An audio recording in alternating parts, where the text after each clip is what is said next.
So, today we have a movie review of a film that is pretty entertaining. It's entertaining, and we're also going to be talking about the book that goes with it, and it is Horns. So, the novel was written by Joe Hill. The movie starred Daniel Radcliffe, which was a really good separation from, Daniel Radcliffe, of course, is known as being Harry Potter, but for him to play Ig, who is this guy who becomes a demon, is a very unique stretch for acting chops. It is, and it kind of shifted him into, things like The Woman in Black and, all these other movies that he did later in life. So, Horns. If you haven't seen it, it's basically the story of a guy who's kind of down on his luck. He's just recently had a horrific breakup. He's suffered with some drug abuse and that type of thing. And I think it probably is allegory between drug addiction and becoming yourself and things like that. Kind of that inner demon coming out to the forefront rather than being suppressed. It comes out. Yes. So the differences between the book and the movie. We're not going to break down each little tiny thing, but the thing that stands out mostly is that when you read the book, you get darkness. Yes, the book is very dark. The main focus is Ig becoming this thing. It is not the focus of the love story. Whereas the film, they changed it to where the focus was the love story between Ig and his ex-girlfriend. Yes. And that is why a lot of people don't like the movie. It is, if you take the two separately and you look at the book and you see it from Ig's point of view, you get kind of into his psyche.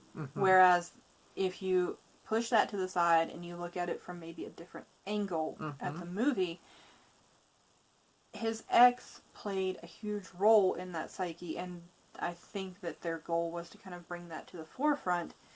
And which, granted, at the time that the movie came out, Twilight was still a huge thing. Yes. So they tried to capitalize, bring in some of the fans that like that style of movie, and try and get them into this movie that could also kind of be similar but not, but then introduce them to some ranges of horror that they may not have previously experienced.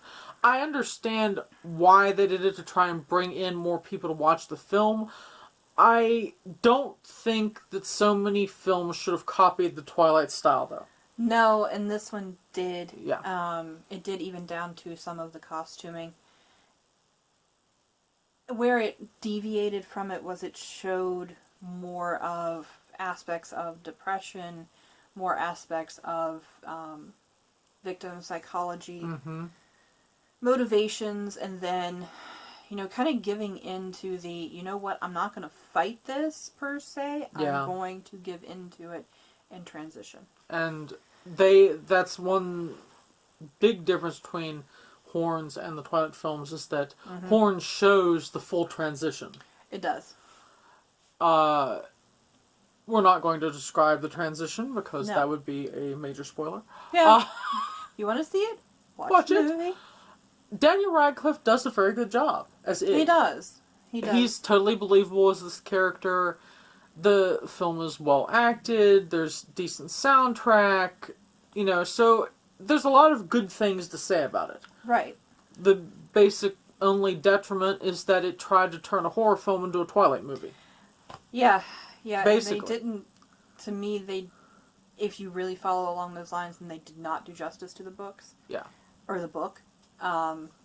But if you take them separately, there are elements to enjoy with Horns the movie, and then you can go back and look at, that darker side of things.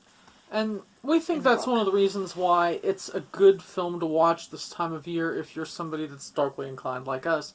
Because it kind of fits in with kind of the Valentine's Day themes, because it's kind of this love story thing. But also it satisfies the horrific parts that, we kind of have a craving for to watch.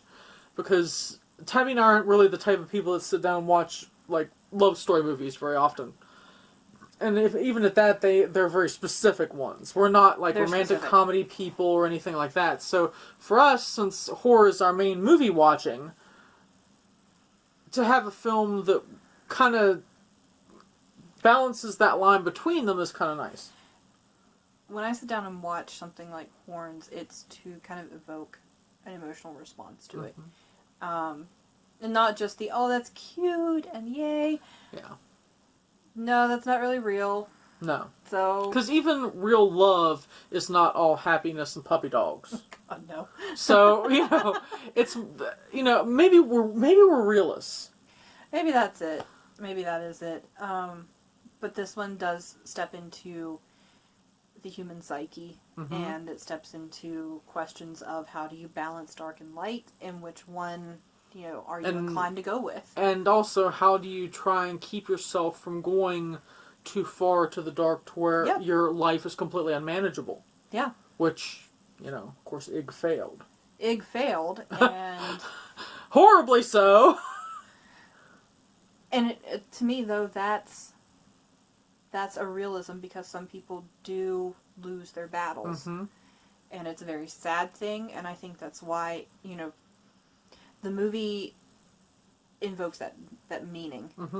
The other thing that's kind of fun is the period of time where Ig is first changing. There are some moments of comic relief. Yeah, there are. And him discovering his, magical powers, so to speak.